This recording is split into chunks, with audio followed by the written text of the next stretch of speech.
'Tis but thy name that is my enemy. Thou art thyself, though not a Montague. Oh, be some other name. What's in a name? That which we call a rose by any other name would smell as sweet. Romeo and Juliet, William Shakespeare. You're listening to Writing Roots, brought to you by Aspen House Publishing. Welcome to Writing Roots. I'm Lee Hull. And I'm Leasis. And it's all about names today. Yes. We're getting into December, and this month we wanted to answer questions. Every episode we're going to address a question of some sort. Most of these are questions that we found online. We've also, in the business, we've heard a lot of the same questions over and over again. And so this whole podcast is about addressing those questions. So we wanted to address more of them in this shotgun approach to answering a bunch of questions. And we will have 2 to 3 questions answered per episode. If you couldn't tell by our opener, this episode we're going to be focusing on names. What's in a name? So let's start with the name that you go by as an author. Do you go by your name? Do you choose a pen name? That is one of the biggest questions I see out there is, how do I pick a pen name? My first response is always, do you really need a pen name? Should you have a pen name? Yes, it's fun, but is there a reason to it? Because there's a lot more work behind having a pen name. We are recording from California, and if you are an author in California with a pen name, you have to have a fictitious business license in order to have a pen name. But some people have names that are unremarkable, boring, bland, that honestly don't stand out. If your name is John Smith, you probably shouldn't be publishing under the name John Smith. Alternatively, if your name is Shinkopan Saint-Jerome, then maybe you should get a little more pronounceable of a name. If that's your name, I really pity you. I'm just going to say that. So both of us doing this podcast, Lee and Lee, these are our pen names. Mine is closer to my real name. Lee is short for Ashley. But one of the reasons I chose to go by Lee is because I am an action author. And instinctively, if you don't know either author and you're an avid action reader, you're going to pick up the one written by the dude. It sounds a little sexist, but that's just how it is. 90% of action authors out there, if not 99% of action authors out there that are popular, best-selling, they're males. A lot of the reason people are drawn to action as a genre is they want to skip over all the touchy-feely stuff. There's no need for a romantic subplot in your fight scenes. Please, please. For me, my pen name is Lee Hull. It's a combination of my middle name and my maiden name. In part, I chose it because my married name and my first name are a little bit unwieldy. They're rather long, and my last name, honestly, I'm still trying to figure out how to pronounce it, and I've been married for almost 5 years. So because I'm a fantasy author, I chose to pick a name that would fit well with that genre. So let's say you've decided, yes, I want a pen name. One of the first questions you should ask yourself is about branding. How will I be able to brand this? Lee, L-E-Y, is almost unheard of. If you're searching for Crystal Smith, then you're going to have a hard time narrowing down which Crystal Smith you're looking for. If you're looking for Lee, L-E-Y, S's, I am the only one in the world that I know of. So it's a lot easier to brand. And then you're going for pronounceability as well.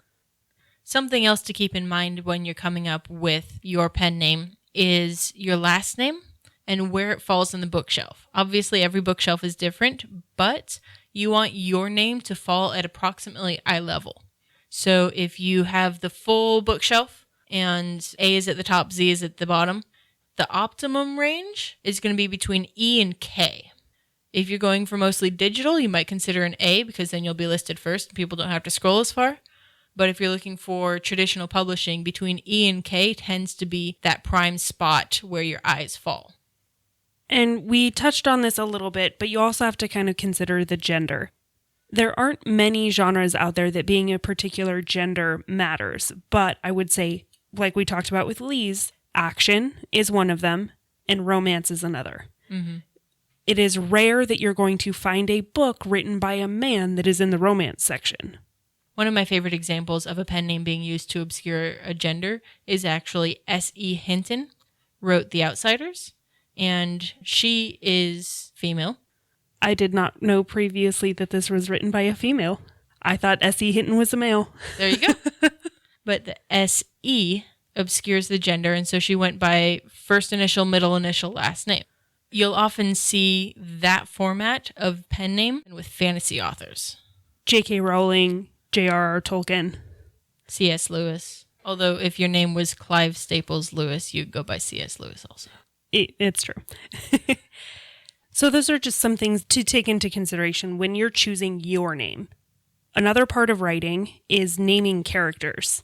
Yes. We have so many characters in our books, at least in fantasy, that it can be difficult to come up with names for every single one of them. One of the things that I do when I'm naming my characters, whether it's modern day or takes place in some other time, is I will try to make sure that nobody begins with the same first letter. And if they do, they definitely don't end with the same last letter. If you've ever read anything by Tolkien, you can understand why I've come to this conclusion. So having a different first letter for each of your characters makes a huge difference in just comprehending and keeping track of the characters. Names for your characters also come with some heavy implications. There are certain personalities and stereotypes attached to a lot of names. So if you hear the name Helga, what do you picture? If you hear the name Elizabeth, what do you picture? If you hear the name Jack, what do you picture? A lot of royal names carry that implication with them. If you have a Victoria or you have an Elizabeth in your story, they will carry that elegance and that nobility with them, regardless of if you as an author want them to. That is the impression that your readers will get. So when you're picking out a name for your character, that's something to keep in mind. So how do you pick out your names? You write mostly modern action. So what are some things that help you in the process?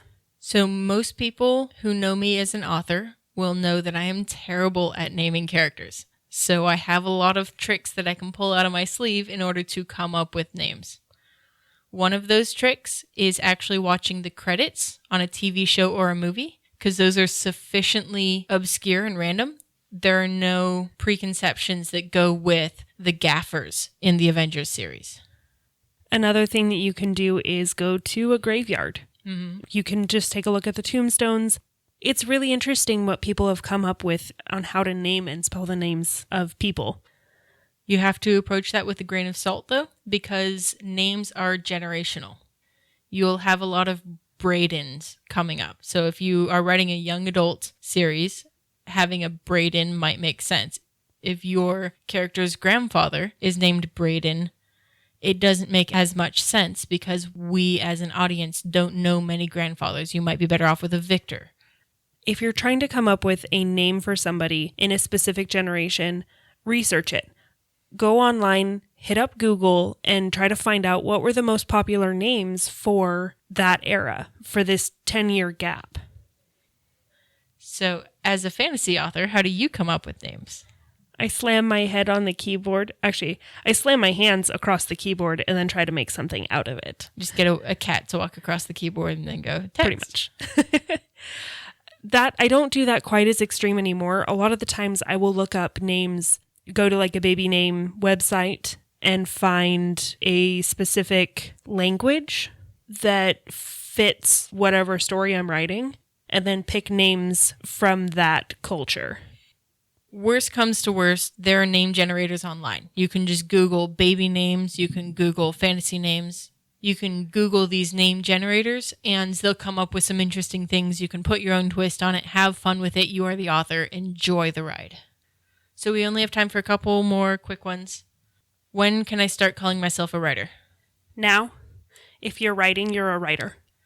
What is the difference between a writer, an author, and a novelist? Writers write. Authors publish. Novelists is a subcategory of authors that generally focuses on fiction.